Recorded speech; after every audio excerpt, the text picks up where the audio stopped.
প্রিয় দর্শক, Walton AC presence TVS ইনসাইটে আপনাদের সবাইকে স্বাগতম। আমি সাজ্জাদুর রহমান আছি আজকে আলোচনায়। এখন যে কোনো ব্র্যান্ডের পুরাতন এসি বদলে নতুন ওয়ালটন এসিতে উপভোগ করুন 25% ছাড়। দর্শক, বাংলাদেশের ফ্যাক্টরিগুলোতে ট্রেড ইউনিয়ন নিয়ে আমরা দেখেছি বিভিন্ন সময় বিভিন্ন ধরনের আলোচনা এসেছে এবং এখানে দেশি বিদেশি বিভিন্ন সংগঠন এবং সরকারেরও এক ধরনের কিন্তু আমরা দেখেছি বিভিন্ন সময় তাদের পরামর্শ বা ইন্টারভেনশন সেগুলো দেখেছি। তো সম্প্রতি যেটা আমরা জানতে পেরেছি, টিবিএস আজকে একটি রিপোর্টও পাবলিশ করেছে যে মাত্র 20 জন শ্রমিক হলে ট্রেড ইউনিয়ন করা যেতে পারে। সরকার এই ধরনের একটি বিষয় নিয়ে আলোচনা করছে, ইনিশিয়ালি কিন্তু সেগুলোর ডেভেলপমেন্টও আছে। এই সংক্রান্ত একটি রিপোর্ট আজকে টিবিএসে পাবলিশ হয়েছে। টিবিএসের সিনিয়র করেসপন্ডেন্ট রিয়াদ হোসেন রিপোর্টটি করেছেন। দর্শক, আমরা রিয়াদের সঙ্গে আলোচনা করব এটার বিস্তারিত নিয়ে। রিয়াদ, আপনাকে স্বাগতম টিবিএসে। এই যে 20 জন শ্রমিক নিয়ে ট্রেড ইউনিয়ন করা যাবে, আপনি যেটা লিখেছেন, এটা আসলে কোথায় আলোচনা হয়েছে, এটা কোন পর্যায়ে আছে এখন? সাজ্জাদ ভাই, আপনাকে ধন্যবাদ। এটা আসলে আপনি জানেন যে খুব লম্বা সময় ধরেই বাংলাদেশে শ্রমিকের অধিকার নিয়ে বহির্বিশ্ব সোচ্চার। ইন্টারন্যাশনাল লেবার অর্গানাইজেশন বলেন, ইউরোপ অথবা ইউএসএ, সবসময় তারা বাংলাদেশের শ্রম অধিকার ক্ষুণ্ণ হচ্ছে। মানে আমাদের ট্রেড বেনিফিটস এর সাথেও তারা কিন্তু এগুলো ট্যাগ করে সব সময়। শুধু ট্রেড বেনিফিট না, ডেমোক্রেসির সাথেও করে। যত ধরনের আলোচনা আসে এই ইস্যুটি সামনে সব সময় চলে আসে। তো এটি নিয়ে সরকার আসলে এক ধরনের চাপে আছে। সম্প্রতি ইন্টারন্যাশনাল লেবার অর্গানাইজেশনের যে লেবার কাউন্সিল যেটা হয়, আইএলসি যেটা আর কি জেনেভাতে হয়, সেখানেও সরকার এর প্রশ্নের মুখোমুখি পড়েছে। ট্রেড ইউনিয়ন গঠনের ক্ষেত্রে যে বিভিন্ন ধরনের প্রতিবন্ধকতা, সেগুলোকে আরও যাতে ইজি করা হয়, মূলত এটাই। তো সরকার এতদিন একটা দীর্ঘ সময় ধরে আমাদের দেশে ট্রেড ইউনিয়ন করার ক্ষেত্রে শ্রম আইনে যে বিধানটা ছিল সেটা হলো যে কোনো কারখানার 30% শ্রমিক লিখিতভাবে চাইলে তাহলে এটা পরীক্ষা নিরীক্ষা করা হতো। শ্রম দপ্তর, যেটা ডিপার্টমেন্ট অফ লেবার, তারা পরীক্ষা নিরীক্ষা করে সেটি তাদেরকে দিত। তো এই প্রসেসটি জটিল ছিল এবং অনেক সময় এই আবেদনটি যখন করা হতো, তো করা হলে এই প্রসেসটি মালিক পক্ষের কাছে চলে আসলে তখন নানান দেন দরবারে এগুলো আটকে যাওয়ার একটা পরিস্থিতি তৈরি হতো। ওয়ার্কার তো অনেক। এবং হ্যাঁ, এবং আরেকটা জিনিস, কি এক্সিস্টিং আইনে 30% না, 30% ছিল, সেটি কমে পরবর্তীতে 20% এসেছে। মানে একটুখানি ইজি হয়েছে। তো ইজি হলেও ইন্টারন্যাশনালি আসলে এক ধরনের চাপ আছে। কখনো কখনো 15% নামিয়ে আনার জন্য বলা হয়েছিল, আবার কখনো কখনো বলা হচ্ছিল যে না, আসলে কোনো শতাংশের মধ্য দিয়ে নয়, সংখ্যা। ধরুন কোনো একটা ফ্যাক্টরিতে ইভেন 10 জনও যদি চায়, 20 জনও যদি চায়, তাহলেও ট্রেড ইউনিয়ন করা যাবে। এই ধরনের একটি আলোচনা ইন্টারন্যাশনালিও এক ধরনের ছিল। আমরা যতদূর জেনেছি আইএলও থেকেও নাকি এই ধরনের একটা প্রপোজাল, তারা 20 জনের কথা হয়তো বলেনি, কিন্তু তারা বলেছে যে এটি পার্সেন্টেজের পরিবর্তে সংখ্যায় আনা হোক। সর্বশেষ শ্রম সংস্কার কমিশন যেটি হলো, সেই কমিটি একটি প্রতিবেদন সরকারের কাছে যেটি দিয়েছে, সেই প্রতিবেদনে এই বিষয়টি ছিল, এরকম একটি প্রপোজাল ছিল যে এটিকে পার্সেন্টেজের বদলে সংখ্যায় যাতে নামিয়ে আনা হয়। তারা অবশ্য 20 জন দিয়ে করতে হবে এমন কোনো কথা নেই। তো বিষয়টিকে সরকার আসলে খুব সিরিয়াসলি নিয়েছে। সম্প্রতি গত মাসের শেষ দিকে সরকারের পক্ষ থেকে, মানে লেবার মিনিস্ট্রির পক্ষ থেকে এই প্রপোজালটি উত্থাপন করা হয়েছে। আপনি জানেন যে ত্রিপক্ষীয় একটি কমিটি আছে। এটি হলো সরকার, মালিক এবং শ্রমিকদের নেতাদের, প্রতিনিধিদের সমন্বয়ে, এটিকে টিসিসি হিসেবে পরিচিত আর কি। এই কমিটিতে প্রথম প্রপোজালটি উত্থাপন করা হয় যে 20 জন শ্রমিক হলেই যাতে ট্রেড ইউনিয়ন করতে পারে। এটি কিন্তু একটা মেজর ডেভেলপমেন্ট। কারণ হচ্ছে 20% আর 20 জন, ধরুন কোনো একটি কারখানায় যদি 10,000 শ্রমিক হয়, তাহলে 20% মানে কিন্তু 2,000 শ্রমিক লাগবে আপনার সেখানে ট্রেড ইউনিয়ন করতে হলে। সেই জায়গায় মাত্র 20 জন শ্রমিক চাইলেই এখন ট্রেড ইউনিয়ন হতে পারবে, এবং একটা ফ্যাক্টরিতে 5টা পর্যন্ত ট্রেড ইউনিয়ন। ওইখানে একটা বার দেওয়া হয়েছে যে ম্যাক্সিমাম 5টা হতে পারবে, সর্বোচ্চ 5টা। এখন সর্বোচ্চ 5টাও যদি একটি ফ্যাক্টরিতে হয়, সেটিও আসলে সংখ্যাটি কম না, অনেক। তো এই যে ত্রিপক্ষীয়, এটা তো আপনি যেটা বললেন যে শ্রমিক, মালিক এবং সরকার, তো এখানে কি মালিকদের ভাষ্যটা কি? তারা কি এটা সাপোর্ট করছে? হ্যাঁ, আমি এই আলোচনাটায় আসছি। তো তার আগেই এই মিটিংয়ে যখনই এই আলোচনাটা এসেছে, আমরা সর্বশেষ যখন কথা বললাম শ্রম সচিবের মহোদয়ের সঙ্গে কথা বলেছি, তো উনি আমাদেরকে বললেন যে এটি নেক্সট যে মিটিংটি হবে, আমরা যতদূর জেনেছি আগামী 31 জুলাই পরবর্তী মিটিং হওয়ার কথা রয়েছে। ত্রিপক্ষীয় মিটিং, ত্রিপক্ষীয় যেটা টিসিসি মিটিং যেটা, সেই ত্রিপক্ষীয় মিটিংয়ে এটি চূড়ান্ত হওয়ার সম্ভাবনা আছে। তো ফলে আমরা ধরে নিতে পারি যে খুব বেশি সময় হয়তো সরকার এটি পাশ করার জন্য নেবে না। এবং শুধু এটি নয়, আমরা এটি বললাম প্লাস 5টি পর্যন্ত একটি কারখানায় ট্রেড ইউনিয়ন হতে পারবে।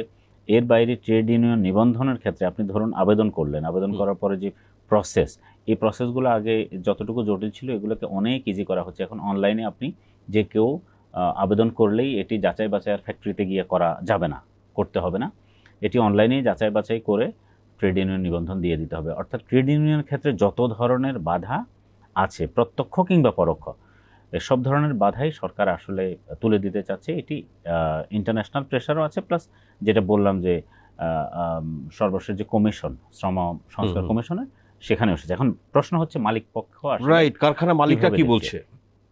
মালিক পক্ষ শুরুতেই আসলে এটি অপোজ করেছে। আমরা ট্রেড ইউনিয়ন এক্সপার্ট যারা শ্রম আইন এক্সপার্ট, তাদের সঙ্গেও কথা বলেছি, শ্রমিকদের সঙ্গেও কথা বলেছি।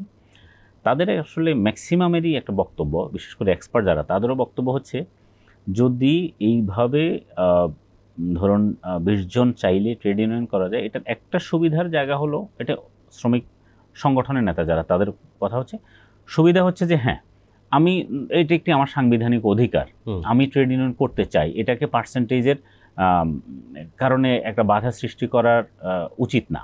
তো ফলে আমি যদি ধরুন 20 জন হয়েছে, আমি চাইছি ট্রেড ইউনিয়ন করতে, আমি ট্রেড ইউনিয়ন করতে পারা আমার অধিকার, আমার সেই অধিকার আমার থাকা উচিত, সেই হিসেবে ঠিক আছে। কিন্তু মালিকদের বক্তব্য হচ্ছে এইভাবে যদি ঢালাও ট্রেড ইউনিয়ন হতে থাকে, তাহলে যেটা হবে, একটি ফ্যাক্টরিতে অনেকগুলো ট্রেড ইউনিয়ন যখন হয়ে যাবে, প্রত্যেকেই তখন কাজের প্রতিটা ফ্যাক্টরিতেই 5টা করে হবে, 5টা যেহেতু সর্বোচ্চ, তো সবাই কিন্তু 5টা করেই করবে। কারণ কি, বাংলাদেশে আমরা দেখেছি, আপনি তো জানেন যে সবাই নিজেরটা চায়। আপনি একটা ট্রেড ইউনিয়ন করছেন, আপনার সাথে না থেকে আমিও চাইলাম যে আমি নেতা হব, আমিও আর একটা করি, আর একজন চাবে যে সেও আর একটা করুক, সেরকমও তো হতে পারে। এবং তাই একটা ক্যাওসও তো হতে পারে, আনরেস্টও তো হতে পারে। আশঙ্কাই করা হচ্ছে যে আসলে উদ্দেশ্য কি? উদ্দেশ্য হলো শ্রমিকের অধিকারটা যাতে কার্যকরভাবে বাস্তবায়ন করা যায়, সেটি হলো উদ্দেশ্য। কিন্তু ট্রেড ইউনিয়ন করলেই কি এটা এনশিওর করা যাবে শ্রমিকের অধিকার, এরকম কি কেউ কিছু বলছে? কিন্তু এখন যেই জায়গাতে এখন যাবে সরকার, যেটি করতে যাচ্ছে, সেখানে ধরুন 5টা পর্যন্ত ট্রেড ইউনিয়ন হওয়ার সুযোগ আছে। 5টা ধরুন একটা ফ্যাক্টরিতে 5000 শ্রমিক, সেখানে 20 জন হলেই ট্রেড ইউনিয়ন করা যাবে। তার মানে 5টা মানে 100 জন শ্রমিক চাইলেই 5টা ট্রেড ইউনিয়ন করে ফেলতে পারবে। এখন 100 জন শ্রমিক ধরুন একটা ফ্যাক্টরিতে ট্রেড ইউনিয়ন করলো, এবার তারা 5 জন 5 রকমের দাবি নিয়ে হাজির। এই দেখা গেছে এখানে রাজনৈতিক যে এলাকাভিত্তিক যে রাজনৈতিক সংগঠনের নেতা আছে, তারা প্রত্যেকে একটি করে ট্রেড ইউনিয়ন, কারণ এখন সহজ হয়ে গেছে, 20 জন হলেই ট্রেড ইউনিয়ন, যে কোনো ফ্যাক্টরিতে 20 জনকে ম্যানেজ করা খুবই ইজি। ফলে 20 জন ম্যানেজ করে একটা ট্রেড ইউনিয়ন উনি করে ফেললো। এবার এই কাজগুলা এইভাবে ট্রেড ইউনিয়ন করে, ধরুন যেই রাজনৈতিক দল যারা ক্ষমতায় থাকবে, তাদের যে নেতা আছে, এক বা একাধিক নেতা, একই কারখানা হয়তো একাধিক ট্রেড ইউনিয়ন তাদেরই হয়ে যাবে, অন্য দলের হবে, মালিক পক্ষের হতে পারে ট্রেড ইউনিয়ন, তারপরে অ্যাকচুয়াল শ্রমিকদের ট্রেড ইউনিয়ন। এটি যখন এইভাবে ঢালাওভাবে হতে শুরু করবে, তখন এক ধরনের একটা মানে কেওয়াজ আসলে তৈরি হতে পারে। এটি এক্সপার্টরাও বলতেছেন। প্রতিদিন মালিক পক্ষকে আসলে কোনো না কোনো এই ধরনের দাবি দেওয়া সমাধান করার জন্যই ব্যস্ত থাকতে হবে। তার প্রোডাক্টিভিটি, তার অন্য যে কার্যক্রমে তাকে যে মনোযোগ দেওয়া, সেটির চাইতে শ্রমিকদের ঝামেলা প্রতিদিন। এক পক্ষ বলবে যে গতকালকে আমাকে একজন এক্সপার্ট বললেন, উনি শ্রম আইন বিশেষজ্ঞ, উনি বললেন যে কেউ বলবে যে আজকে খাবারে এই সমস্যা হয়েছে, কালকে কেউ বলবেন যে প্রোডাকশন ম্যানেজার এই সমস্যা করেছে এটি, কেউ বলবেন যে ওভারটাইম বেশি হয়েছে, কেউ বলবে ওভারটাইম কম হয়েছে কেন। এরকম প্রত্যেকেরই নানান দাবি দাওয়া নিয়ে প্রত্যেকেই এরকম হাজির হতে শুরু করবে। এবং এখানে আরেকটি বিষয় হচ্ছে সিবিএ হতে হয়, মানে ট্রেড ইউনিয়ন তো একটা বিষয়, ট্রেড ইউনিয়ন পরে অ্যাকচুয়ালি কারা মালিক পক্ষের সঙ্গে কালেকটিভ বার্গেনিং এজেন্ট হবে, সেটিও প্র্যাকটিক্যালি টাফ হবে। এবং বাংলাদেশে কিন্তু আপনি জানেন যে ট্রেড ইউনিয়ন আছে অনেক, প্রায় 9000-এর উপরে ট্রেড ইউনিয়ন আছে। এর মধ্যে পোশাক খাতে ট্রেড ইউনিয়ন আছে 1000-এর উপরে, কিন্তু অ্যাকচুয়াল ট্রেড ইউনিয়ন 100ও নেই। আবার সিবিএ যেটা, সেই সিবিএ 30 থেকে 40টি আছে। দেখুন, এত বিশাল সেক্টর, মাত্র 30 থেকে 40টি সিবিএ আছে। অর্থাৎ এই সিবিএটাই কিন্তু মূল, যারা মালিক পক্ষের সঙ্গে প্রকৃত অর্থেই নেগোশিয়েট করবে, সেটি নেই। যার ফলে যেই সমস্যাটা হয়ে যাবে, প্রতিদিন কারখানা মালিককে এই সমস্যাগুলো সমাধান করার জন্য প্রচুর সময় ব্যয় করতে হবে। এবং এর ফলে কারখানায় শ্রমিকের স্বার্থ রক্ষার চাইতে বরং একটি নতুন গ্রুপ গজিয়ে উঠতে পারে, যারা আসলে কারখানায় প্রোডাক্টিভিটিকে আরো কমিয়ে দিতে পারে শ্রমিকের স্বার্থের চাই। মানে যেটাকে বলে ঘোলা পানিতে মাছ শিকার করা, তারা এখানে স্বার্থান্বেষী মহল সেটা চেষ্টা করতেই পারে। বাংলাদেশে কিন্তু একটা কথা আছে যে 3 জন থাকলে 2টা অ্যাসোসিয়েশন হয়। সো জিনিসটা আসলে এরকমের বিষয় হয়ে দাঁড়াতে পারে। আচ্ছা, এটা কি শুধু এই যে ইউনিয়ন 20 জন করতে পারবে এরকমের ডিসিশনটা কি শুধু গার্মেন্ট সেক্টরের জন্য, নাকি আমাদের তো আদার সেক্টর আছে, স্টিল, সিমেন্ট, বিভিন্ন ধরনের তো আপনি ফ্যাক্টরিজ আছে, সেখানেও শ্রমিকরা আছে। আমরা সবসময় দেখি যে শুধুমাত্র গার্মেন্টসের শ্রমিকদের নিয়ে, তাদের অধিকার নিয়ে কথা হয়, অন্য সেক্টর নিয়ে কিন্তু কথা হয় না। তো এক্ষেত্রে কি হবে? আচ্ছা, আলোচনাটা আসলে ইন্টারন্যাশনালি আমাদের ব্যবসাটা যেহেতু গার্মেন্টসই বেশি, ফলে আলোচনা ঘুরে ফিরে গার্মেন্টসে আসে। আসলে এই যে আইনটা সরকার করতে যাচ্ছে, আইন মানে শ্রম আইনের সংশোধন হবে, এটা কিন্তু শুধু গার্মেন্টস সেক্টরের জন্য না, সব সেক্টরের জন্য। এটার একটি পজিটিভ দিক হবে, চাইলে এখন ছোট ছোট অনেক সেক্টর আছে না গার্মেন্টসের বাইরেও, সেসব সেক্টরে ট্রেড ইউনিয়ন করার সুযোগ তৈরি হবে, এতদিন যেটা ছিল না। এবং সরকার আরেকটি বিষয় প্ল্যান করছে, সেটি হলো এতদিন নন গভর্নমেন্ট অর্গানাইজেশন টাইপের বা নন প্রফিট অর্গানাইজেশন যারা আছে, তারা সেখানে ট্রেড ইউনিয়নের বাধ্যবাধকতা ছিল না, ট্রেড ইউনিয়ন করতে হতো না। কিন্তু এখন নতুন করে সেখানেও ট্রেড ইউনিয়ন করা যাবে। নন প্রফিট অর্গানাইজেশন বলতে কি? নন প্রফিট অর্গানাইজেশন ধরুন আপনার তারা সরকারের কাছে বলছে যে কিছু এনজিও আছে যারা আসলে প্রফিট করে না। এনজিও তো by definition non profit organisation, profit করে না। তো সেখানে প্রফিট করে না মানে সেখানে ট্রেড ইউনিয়ন করা যায় না। কিন্তু এখন আপনি চাইলে, যে কেউ চাইলে সেখানকার এনজিওতে ট্রেড ইউনিয়ন কারা করবে? সেখানকার এমপ্লয়িরা চাইলে করতে পারে। আচ্ছা, এমপ্লয়ি যারা আছেন, সেখানে শ্রমিক হতে হবে নট নেসেসারি। আপনার যে কোনো প্রতিষ্ঠানে, যে কোনো কর্মী, যেমন আমরা যে প্রতিষ্ঠানে কাজ করি, আমরাও চাইলে এখানেও চাইলে ট্রেড ইউনিয়ন, সেটা তো আছেই, আইনের আওতায় আছে। ফলে এটি এখন বিস্তৃত হবে, চাইলে ট্রেড ইউনিয়ন অনেক করা যাবে। এটি এই সেন্সে ভালো যে হ্যাঁ, মানুষের গণতান্ত্রিক বা সাংবিধানিক অধিকার, আমার সংগঠিত হওয়ার যে রাইটস, সেটি এনশিওর হবে। কিন্তু বিষয়টা হচ্ছে বাংলাদেশের বাস্তবতায় আসলে, এবং আমরা শ্রমিকদের সঙ্গেও কথা বলেছি, শ্রমিক নেতাদের মধ্যে 2টা ভাগ।